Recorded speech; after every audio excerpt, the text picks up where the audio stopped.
welcome to part one of a brand new 8-part series produced by White Horse Media, and it's called, as you can see, Body Battles. Protect your health, avoid dying early. I think hopefully we all want to live as long as we can. We don't want to go down to an early grave. We are in a battle with forces outside of us, inside of us, that are working to destroy our health. And so we're going to talk about some of these battles and some of the things that you can do to protect yourself. I'd like to start with the Bible verse in 3 John, verse 2. Beloved, I wish above all things that you may prosper and be in health, even as your soul prospers. We serve, and there is a God in heaven who wants us to be happy, who wants us to be healthy. So we're going to talk about this and try to make this very practical and give you some tools to live longer, to be happier, and to live a much more productive life. My guest is a young man, at least he was young, but he's doing good at the age of 73. His name is Jack McIntosh. He's a friend of mine. He'd come up here from Oregon to Priest River, Idaho. And so Jack will tell people a little more about you, or you can tell them about you. And I mentioned that you're 73, and yet I feel like you are doing good. You told me that you like to walk a lot, you like to work out in the yard, you like to garden, and I think you said you also like to dig holes. Oh, absolutely. It's good for you. Yeah, it's good for you. And wash dishes too. Wash dishes too. And I do windows. You do windows? I do windows, yes. Well, good for you. I'm sure your wife really likes that. She does. And so, that just shows you're still very active at 73. Makes for marital bliss. Marital bliss. That's a good state to be in. And everybody, at least I would think most people, would like to be doing as you're doing at the age of 73. So what you're going to do in this series is share with us some of the secrets that you've learned to increase your life, increase your happiness, and help you in the battles of life. So tell us just a little bit about yourself. I know you mentioned to me that you first started giving health talks in 1974. So fill in a few of the gaps there. Yes, when I was converted in 1974, I immediately became interested in health. Actually, I was interested in health before that, and that was part of my conversion because through healthful living, the Lord cleared up my mind to perceive spiritual things. That frontal lobe of ours is affected by what we do, and the frontal lobe is where we have reason, willpower, reasoning, judgment. All those things are there, and spirituality resides in the frontal lobe, which is why the Lord in the book of Revelation places a seal on the forehead. That's where spirituality resides, and what we do affects that frontal lobe very, very much. So the frontal lobe being the front of your brain. The front of the brain, yes. It's the command center. The command center, where we make decisions about where we will spend eternity.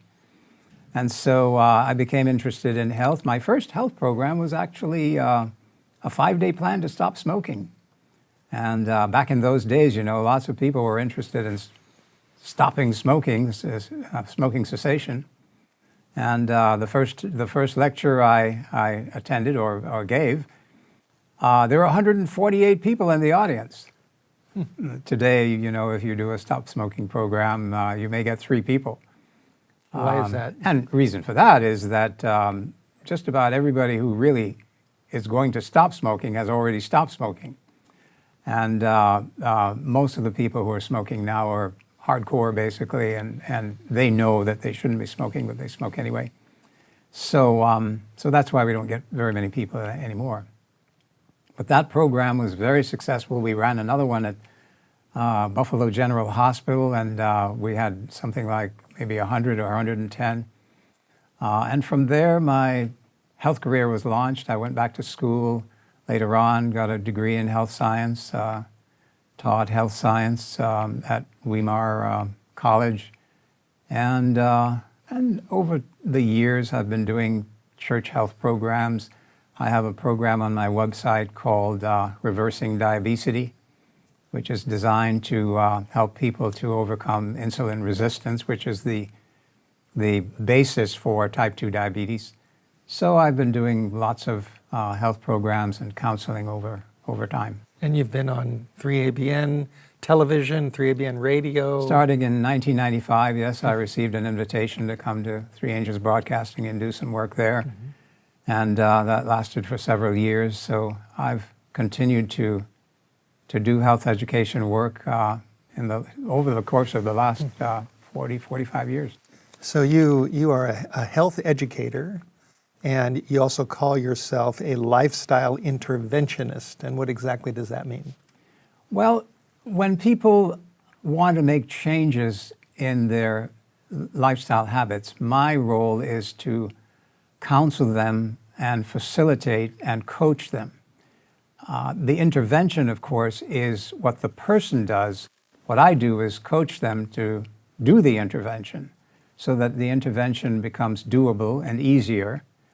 Many people don't really use the resources, for instance, that are available to them. They want to start an exercise program, but they're not, for instance, using the timer on their cell phones to set a time to walk. Because what I've discovered over the years is if you don't set a time, what will happen is you will walk on Monday and Tuesday and Wednesday and maybe Thursday, skip a day and walk 2 more days. And by the time you get to 3 weeks from then, you're not walking at all because you haven't set a time. It hasn't become a habit. So the cell phone is useful. So I help people to facilitate the intervention. And it works when you have somebody who's coaching you and helping you and troubleshooting what you're doing. So you're a health coach that takes people by the hand and helps them step by step to make changes in their lifestyle to help them to overcome bad habits, the temptations of the body, the temptations of the flesh that we all encounter. You bring it right down to the grassroots level. The practical things they can do to actually make the change and to be successful because, habits of a lifetime, everybody knows they're not easy to break, and you have to substitute something else for those habits. There's a wonderful text in the book of Romans that says, "Do not be overcome by evil, but overcome evil with good." You have to put something good in place of what's not so good in order to be successful. So that's what I do. Got it. Well, I'm very interested in health as well. I'm not quite as old as you are. I'm pushing 62, but I'm a jogger. I don't jog very fast, but I walk and I run. And when I travel, I try to swim in hotels as much as I can and get my laps in the pool. And I try to eat good food and drink water and work out in my yard and a whole host of other things. And so this is a topic that is very dear to my heart as well. I've been through my body battles for many years. And it is a battle, isn't it? It is. It's a battle. And anybody that's watching this knows this. So we hope that these 8 parts, this series, will help people to learn truths that are practical and that will help them in their lives, and then to also point them to the source of strength where they can, find that power to help themselves to make good decisions. Yes, because God, our Creator, as you read before, intends for us to be healthy. Beloved, I wish above all things that you may prosper and be in health, even as your soul prospers. So that's a part of His plan for our lives, for us to be healthy and vibrant and successful. That's right. Okay, well, so this first program, we're calling this Biblical Health Secrets. So this is number 1, Biblical Health Secrets. And Jack, you've got a number of slides there, which some of them we'll be putting on the screen for people to look at. So why don't we just start Sure. Where you want to go in this first program, and just take us through the different points that you want to make, that you want those who are watching to understand. Sure. Well, guess where we start? We start in the beginning. Yes. And in the beginning, we find in Genesis chapter 1, verse 26, it says, "Then God said, let us make man in our image, and according to our likeness, let him have dominion over the creation," basically. And then it says in verse 29, it says, "And God said, I have given you every herb that yields seed," keep in mind that word, seed, "which is on the face of all the earth, and every tree whose fruit yields seed. To you it shall be for food." Now, right there in the beginning, God gave to man the fuel source, if you will, for the human body. And the fuel source is what I like to call the Eden diet. Today we call it the plant-based diet. But it is a diet. Don't forget that before the problem of sin entered, man was not permitted to kill an animal. So this is the ideal. This is the sinless diet, if you will, before sin entered. And it turns out that all of the research today shows us that the plant-based diet, the Eden diet, is the diet that will reverse heart disease.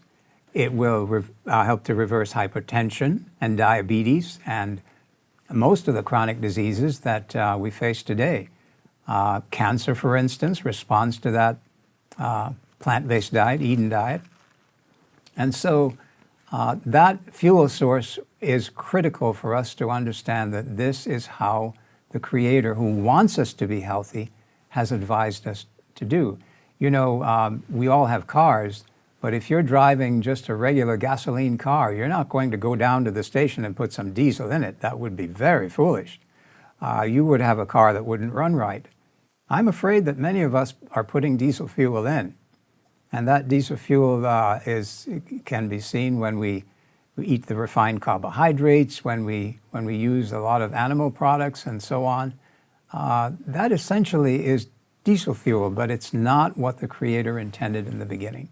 Okay, so that diet is critical to us for our prosperity and our health. So as far as biblical health secrets, you're taking us, first of all, back to the beginning of the Bible and showing us that we've come from God. We're here. We didn't evolve. We didn't come from monkeys, which is what many people believe, but we actually have a Creator who made us and who has also given us a dietary plan in the Garden of Eden, which really science has shown, research has shown today that it's really optimal, what's best for the human body. Yes, and Isn't if you look at the language that God uses, it says, I'm going to make man in our image, that means we look like him, and in our likeness, which means we had his character. And in order to protect that image, the body, and the character, the likeness of God, that fuel supply was given so that the health of the body would be protected. And everything we see around us in terms of the research that's going on points to that original fuel source, that original Eden diet, as I like to call it. Yeah. And the reason why only a few people would come to your Stop Smoking seminar these days, and the reason why we're in such a mess that this world is in with health problems and all the things that you mentioned, diabetes, cancer, heart disease, etc., is because we live in a fallen world, because our world has fallen away from our Creator and His original plan. The blueprint, if you right. will. We've failed to follow the blueprint. It's like building a house and ignoring the blueprint, and the walls fall down later on, and we didn't follow the codes, the building codes. Yeah, and so what we're trying to do is to get back. We're not going to get completely back because in the bodies that we have now, we have to wait until the big day comes in the future when God gives us new bodies. Total but until that time comes, there's a lot of things that we can do in the midst of the battles that we're in to protect ourselves and to avoid dying early and to live longer, to be healthier, to be happier. And that's why you're here, to talk about these things. Yes, to facilitate winning that battle. Yeah, that's right, winning that battle. So all right, what's next on your list? Created for God's glory. You mentioned that to me. Yes. That part of the battle has to do with the restoration of the basic truth that we're here to reveal God's character in His our glory. lives. The Bible doesn't use the word character, but it does use the word glory. Mm-hmm. When Moses asked to see God's glory, God described himself in terms of his character, merciful, kind, loving, forgiving, all of that. So glory is a character word. And the prophet Isaiah, who is often referred to as the gospel prophet, said something in chapter 43 that is very, very significant. It's actually a quotation from the Creator himself. He says, bring my sons from afar, and my daughters from the ends of the earth, everyone who is called by my name, whom I have created for my glory. In other words, this likeness of God that we talked about, this likeness to Him in terms of His love and mercy and compassion and all those things, we were created for that, to reflect that character. I have formed him. Yes, I have made him. And it's no wonder that this original purpose in man's creation is also reflected in the last book of the Bible, and that is Revelation, where it says, fear God and give glory to him. In other words, reflect the character of God, the love, the kindness, the forgiveness, and so on. So the purpose of God in creating man was for us to be like him, the likeness of God. And that's a very important concept in the Bible in terms of the restoration of the human body and the human mind, the human spirit. Okay, and our health as well. Yes. Understanding that. Now, I can see that our time is moving rapidly. So why don't you just walk us through some of the main points that you want to make in Program 1 that are some of the secrets that people need to know? Well, the very next one is one that has to do with the balance in the human body. You know, we eat, and that is energy input. And we walk, or we do things with our hands, we build whatever, or we draw, or we paint, or whatever we do. That's energy output. And in the body, there needs to be a balance between that energy input and that energy output. And we find that principle where else but in the very first book of the Bible, Genesis. And notice what it says in chapter 3 and verses 18 and 19. Now, this is after the sin problem enters, and the Lord says to Adam, cursed is the ground for your sake.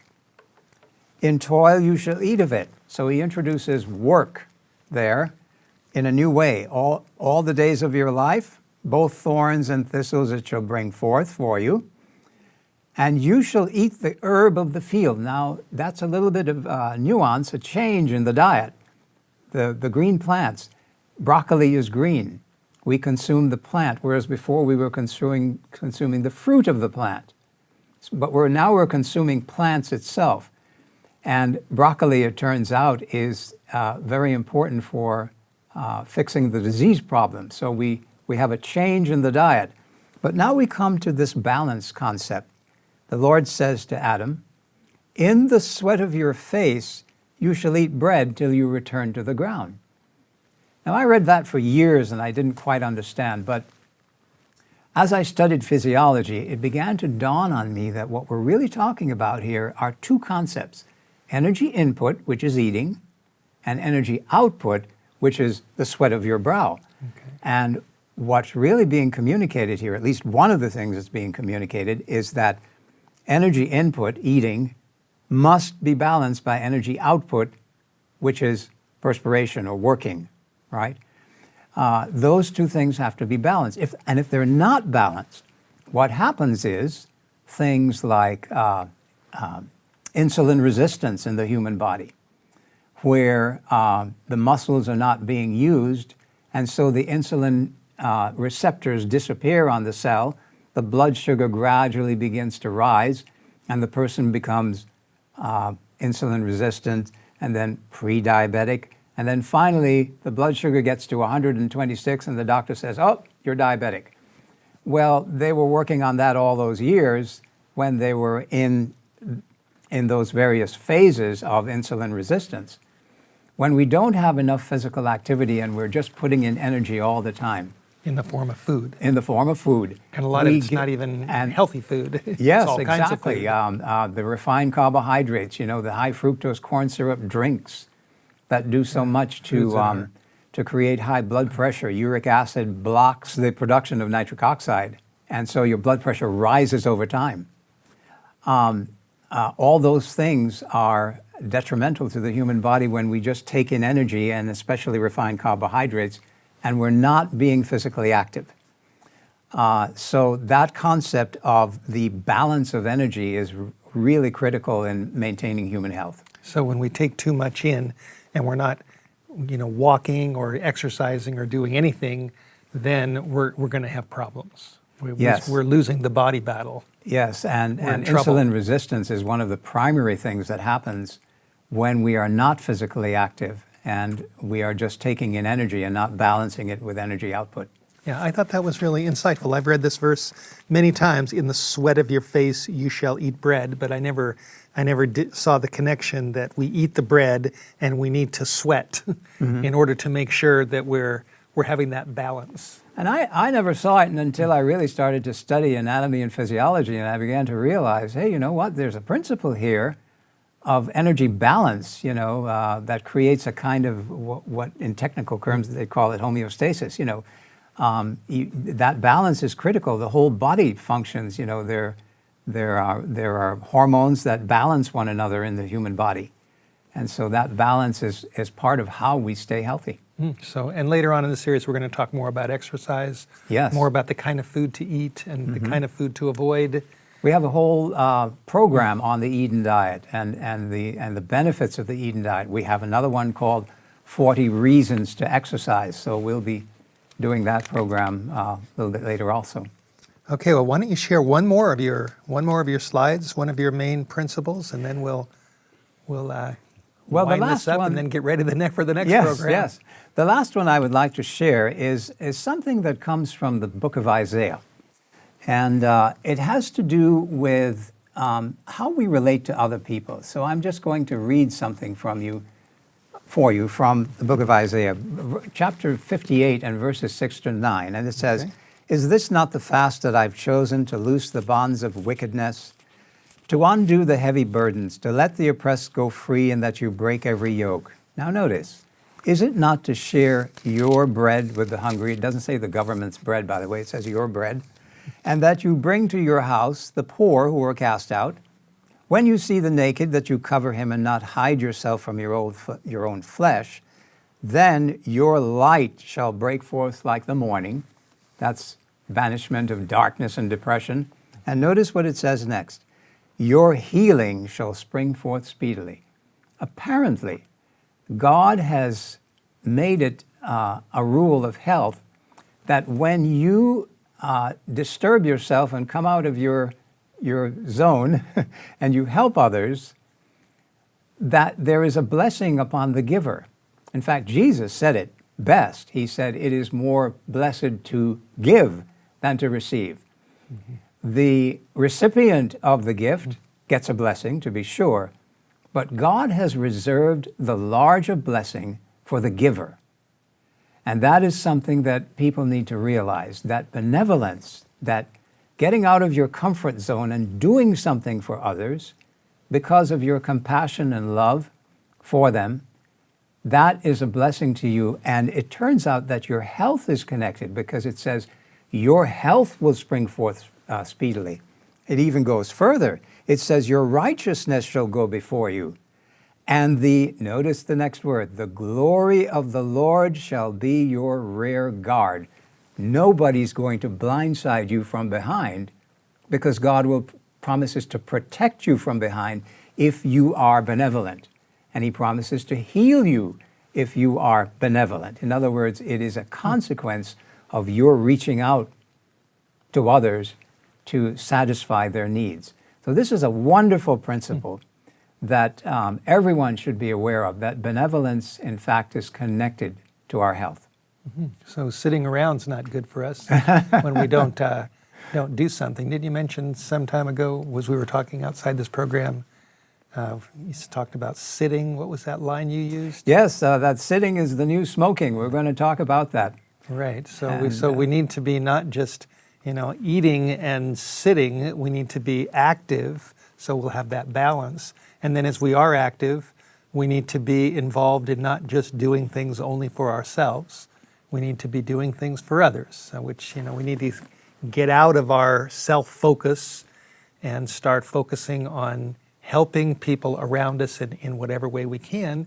And you're showing us in the Bible that if we do that, this will affect our health. We'll does. feel better about ourselves. Our bodies will work better somehow because we're more in harmony with the Creator's plan, and He's always giving to us all the time. All the time, giving to us. And it glorifies God. It says that specific, that the glory of the Lord will be your rear guard, will protect you, will be around you. The likeness of Christ will be a glow around you to protect you from your enemies. Mm-hmm. So Wow. this has wonderful implications for not only health, but happiness. Okay, well, I think you've got a lot more to share with us. This is just one down. There were other things we wanted to get to, but we didn't get to. Time just has a way of rolling on quickly. Sure. But we've got quite a bit more that we'll be going into. We have 7 more programs with Jack McIntosh. We'll be looking at our Bibles. We'll be looking at health secrets to win the battle. We're all in a war. We're all struggling with different things, and we need strength to be able to win this fight, to protect our bodies, protect our health, be more useful, live longer, be happier, so that we don't go down to the grave before our time. So stay tuned for more. Thanks for watching. We'll be back soon. We hope you have enjoyed this episode of Body Battles. Before you go, these health resources are available from White Horse Media.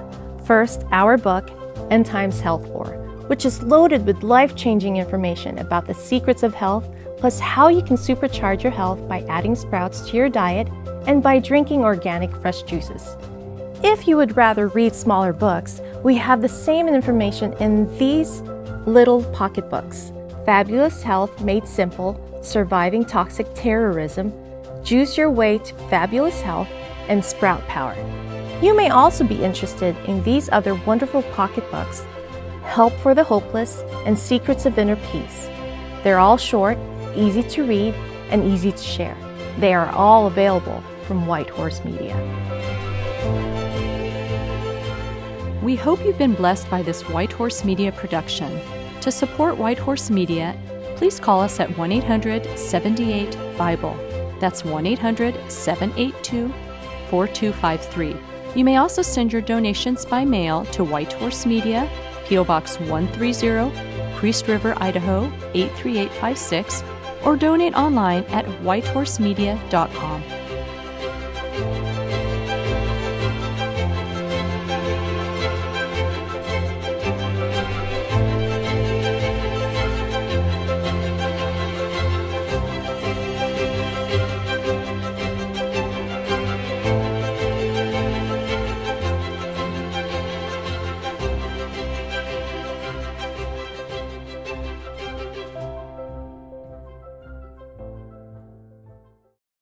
Wait, before you go, and you know what I'm going to say, if you enjoyed this message, please like, share, and subscribe to our YouTube channel.